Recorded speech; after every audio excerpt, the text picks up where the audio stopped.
Well, welcome into episode 5 of Inside the Game. Today on the program, we're going to catch up with the administration of the Auckland Tuatara.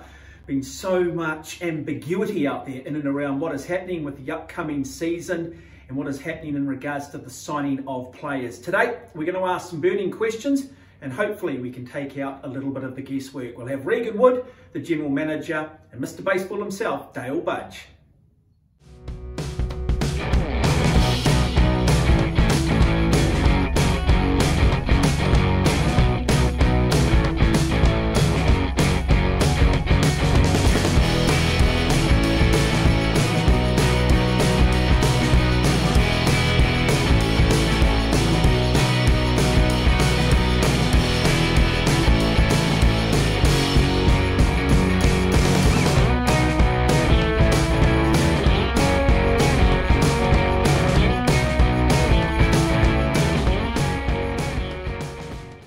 Regan, what's the latest news in terms of the 2020-2021 Tuatara season?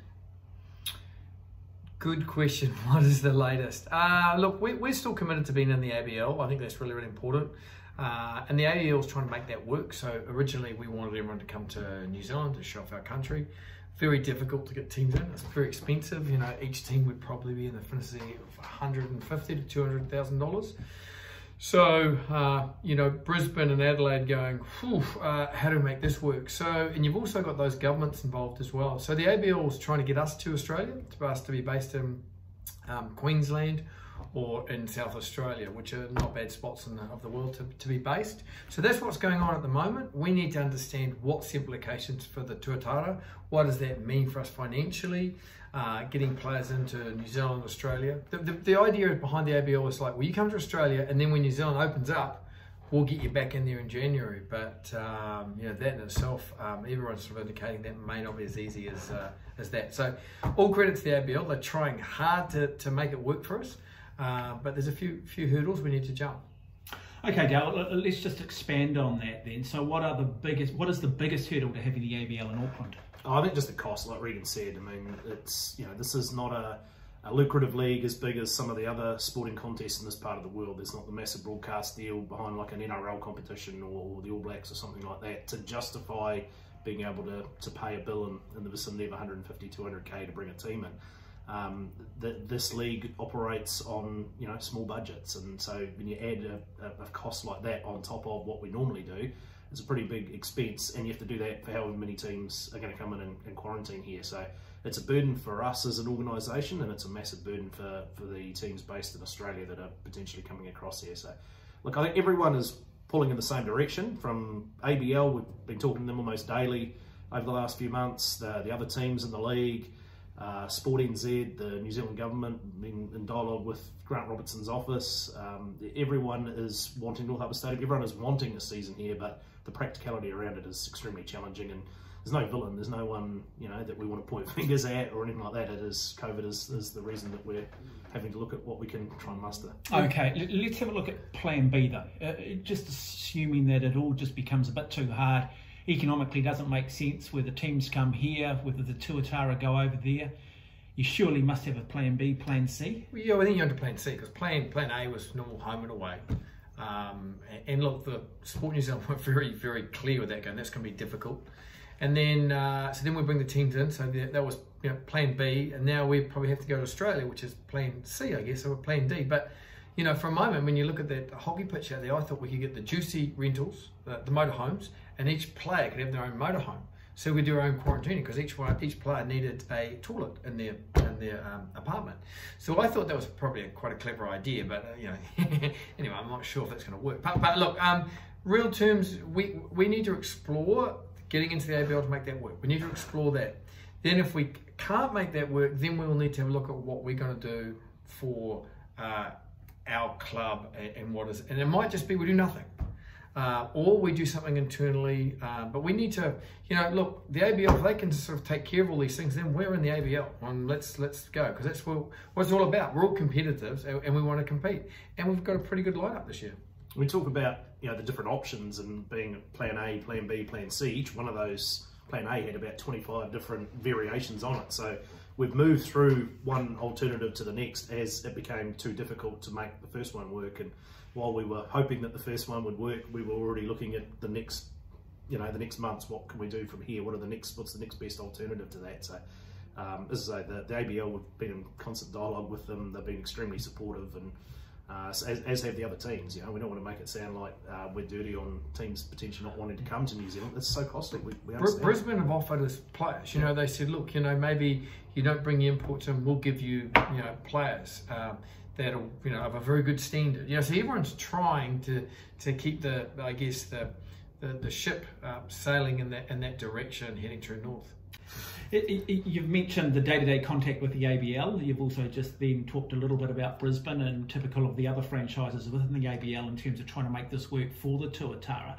What sort of dialogue and how helpful have Sport NZ and the government been?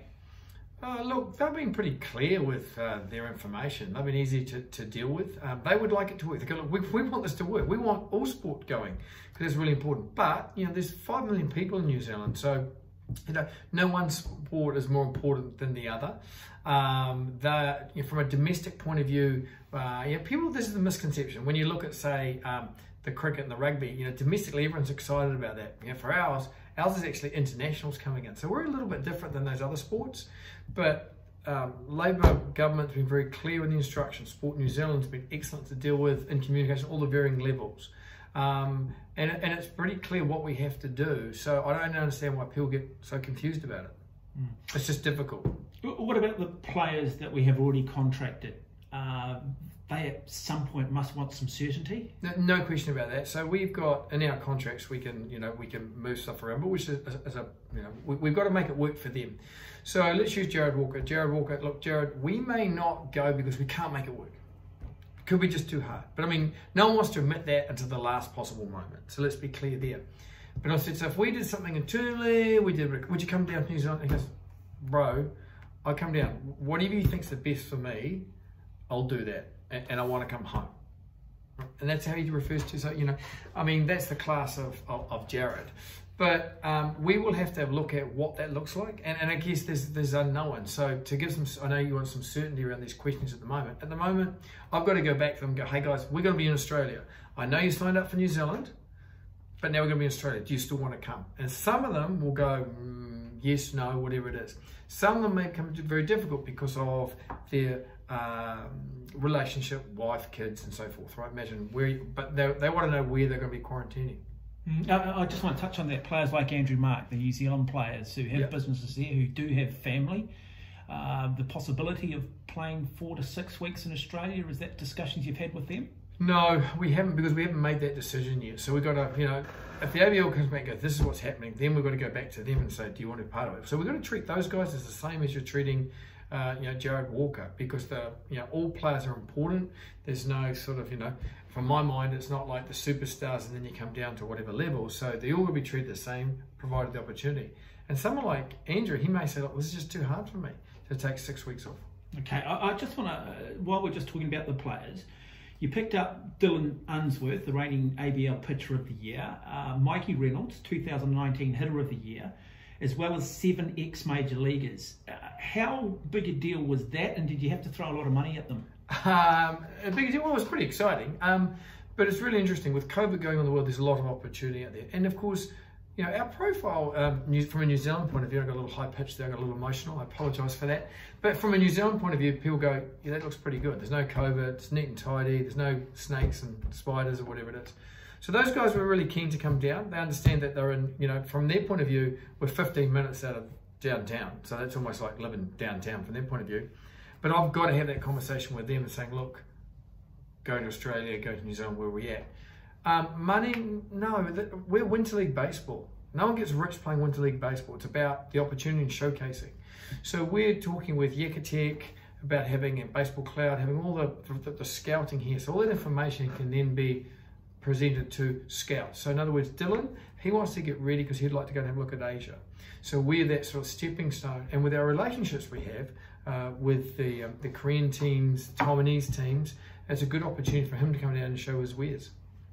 Yeah, look, no one gets rich playing in the ABL. You're not going to make a whole stack of money, and you're certainly not going to make a whole stack of money playing for the Auckland Tuatara. We are about opportunity. We want players to come here that want to be here, and that was the encouraging thing, I think, for me, was hearing Dylan Unsworth say that he would like to come to Auckland. Is it possible? Would you guys be interested? We've had, you know, other players put their hand up and say, we'd like to come to New Zealand. You know, is there an opportunity? Players we didn't even sign. So, I mean, our reputation, I think, in the league is one where players want to be. They like the stadium, they like the atmosphere, they like the way we look after our players. And so, you know, you've got a group of people that would like to come and represent and be Auckland Tuatara players, and that's pretty encouraging from where I sit. Been a lot of news stories and maybe a little bit of ambiguity around some of them. The Manny Ramirez, was that just media hype? Was there a genuine intent to sign the Boston great? And why did we ultimately end up losing him if in fact that was the case? Well, I can answer that one. His agent was happy to come. His son was happy to come to Auckland. But, you know, Manny, the opportunity to play in the big market in Sydney, that was just a better opportunity for him. Yes, it would have been good for us because, you know, we're a new baseball nation, so he brings us profile. And that was a pretty exciting time. But at the end of the day, it needs to work for him and us as an organisation. So we had, you know, the other players, and, you know, it's about slicing up that pizza or that pie, whichever way you want to look at it. Am I talking cliches? It's sports. What sort of pizza would it be? For me, it'd be vegetarian, to be fair, vegan, but it'd be Sal's Pizza, definitely Sal's Pizza. Yeah, just on the Manny thing, you know, we were probably, you know, criticised for talking up a big game and then not delivering, and I would like to touch on that. So we knew that Manny was interested in playing in the ABL. We knew that we weren't the only team that he was in dialogue, or his agent was in dialogue with. So, you know, when he came back and said, yeah, that offer looks pretty good, we thought, well, we've got a couple of ways we can play this. We weren't ready to offer him a contract because we still didn't know if the league was going to go ahead. We can go public with it and you know, hint at the fact that, you know, a superstar like Manny Ramirez was keen to come and play at the Tuatara, which was going to do a few things. One, it was going to create a whole lot of interest here in the media, therefore showing Manny that Auckland was a place that was going to love him, you know, being there, being part of what we are. So we knew that the Sydney was a big draw card to him, going to a big city like Sydney. We thought that this might help. It might help encourage him to want to come here when he saw the love for him potentially coming to Auckland. We thought it would, at that point in time, help us create a little bit of momentum and awareness that we weren't just talking about run-of-the-mill Kiwi baseball players here. We were talking about some pretty big names in the sport coming and being part of the competition this year, and that was going to help us politically. So in terms of funding and you know, getting permission from government to bring players in, because at that stage the criteria hadn't been quite so wasn't quite so clear. So to us, we saw it as an opportunity to, you know, maybe we got a little bit carried away with it, but to me it worked. It was some publicity that we wouldn't otherwise have got. It served a purpose, and, you know, we could have gone about it quietly and hoped that we got the deal done. But if we'd missed out and he ultimately chose to go to Sydney instead, we would have walked away with nothing. We got a little bit out of it, in my way. See, when you actually look at it, we didn't actually announce it. So what happened was the media got hold of the story. So we didn't come out and say it. And that was probably showing the strength of Manny Ramirez. So it went from there. But, you know, you spoke to Ramada, hey, we're going to need an apartment for him and his son. Yep, no problem, we can sort that out. Ford, I need a truck for it. Yeah, absolutely. We'll call it the Manny Cruiser or whatever it is. He'll need a Raptor. So, you know, that's John Andrew Ford helping out, Ramada helping out. So it wasn't going to cost us a whole lot of money. You know, they were going to pitch in to make it work. So from that point of view, you're going great, but you knew that, you know, Sydney, like a big city, that's where he wants, that's Manny, he wants to be in a big city. Kyle Glasky signed with Adelaide. Was there every intent to try and sign him for the Tuatara? Yeah, absolutely. Yeah, look, I'm going to answer that one. I spoke to Kyle, I have a pretty good relationship with him, so we went backwards and forwards for a number of weeks with Kyle. We certainly would love to have him on the books. There's a difficulty when you deal with someone like Kyle, who's signed to one of the minor league, you know, he's a minor league player with the Philadelphia Phillies. The restrictions around him, the past 2 seasons, there have been limitations, and so working through what was going to work for him, what was going to work for the organisation, what was going to work for us. Kyle's an interesting character. He has a different. He's young. He's what, 22, coming up 22. He has a effervescent, sort of happy-go-lucky approach to life, and that works really well for him. I don't know that it necessarily is in line with Mincy's way of running a baseball team, and so at times I think they were on slightly different pages. Not so far as we couldn't they couldn't work together and succeed together, but they just didn't necessarily see eye to eye. So I think there was a factor of potentially Kyle thinking he might be happier in a different environment. There was certainly an element of Kyle seeing that Adelaide had a number of Phillies prospects playing within their midst this season. So I think he liked the idea of playing alongside some of his the guys he's going to be with in the States in 2021. And as far as I'm aware, I think Adelaide made a pretty lucrative offer to him, and so whether that was a factor, I don't know. You'd have to ask Kyle. Okay, but primarily we are first and foremost a New Zealand-based franchise. We are ultimately trying to develop the game here in this country. We don't have a lot of players at the highest level. We saw that with Andrew Mark, Elliot Johnston. We've got young kids like Tyrone Bowler coming through. Do we not have more of an obligation, though, to maybe make a few allowances and be a little bit more progressive in terms of having New Zealand players showcasing, putting maybe the politics to one side? Yeah, I mean, look, if you what you're suggesting, we just run with the New Zealand team, we develop that talent as we go, and we don't, bring in the players that you mentioned. You won't necessarily be competitive. So the baseball talent in New Zealand is not quite there yet. You're from those elite players, but you've got to. My view is pretty easy. What's right for the organisation, best for the organisation? That's what we have to make those decisions. And looking after the players is one of those things. When you've got players from last year wanting to come back, and I think there's only one that didn't want to come back, and that's fine. But we tried to make allowances. If you're talking about Kyle, I'm happy to go on record. We wanted to make adjustments for him to make it work for him. But look, for him, playing in Adelaide would be great. They're a great organisation. Hanging out with your mates. Why wouldn't you? You're 21 years of age, just go for it. So should we be taking a bit more holistic approach, a bit like the NRL, rather than saying, hey, the Warriors is the only team that's going to develop young baseball talent? Let's look at this and say, no, the ABL are going to develop New Zealand talent. This needs to be, the goal here, we set this franchise up to be a place for New Zealanders to play. The reality, the cold, harsh reality of professional sport is that we didn't have a group of New Zealanders that were up to playing regularly at ABL and succeeding at ABL level. This is about opportunity. So what we've seen across the last couple of seasons is some of those players be able to lift their game, raise it. We saw it with Elliot Johnston and Andrew Mark last season, lift their game up to more than ABL standard. They were successful at ABL level. We need to see a dozen players succeeding at that level. And what's the quickest way to do that? To me, handing them a free pass and giving them a contract that's guaranteed before you go out and look at alternative players is not going to do that. That's giving them a free ride. We want those players, those Kiwi players, to want this, to work hard, to do exactly what Pinky and Elliot did. Work their backsides off, keep quiet about it, turn up, when the season's about to start, be in tip-top shape, and then, wow, this guy deserves an opportunity because he's worked his backside off. They do that. The quicker we can get that, the quicker this franchise is going to become sustainable year in and year out, and we don't have to look overseas to try and put together a competitive roster.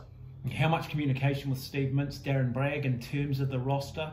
How much input do they have? Oh, they have. So it's their roster, right? So they're on-field generals. So here's the players. Do we like this? Do we like that? Yep. So it's ultimately they're held responsible and they're measured by the success of their team. And when do they need a bit of a deadline in terms of them signing on the dotted line and saying, yes, we are coming to New Zealand, sort of no matter what the option is, whether it be plan A, B, C, D, E, F, G? You're just like the media fishing for something here. Look, they've agreed to come and they'll come out to, they'll go to, we've got to have that conversation around Australia and where we would be based and understand that. But they're very committed to Tuatara, they're committed to New Zealand. And Darren Bragg will come out tomorrow if he could get in the country. And that's the other side of it. So we've got to get dispensation for these guys to get into New Zealand and also into Australia. So there's a bit of juggling to be done.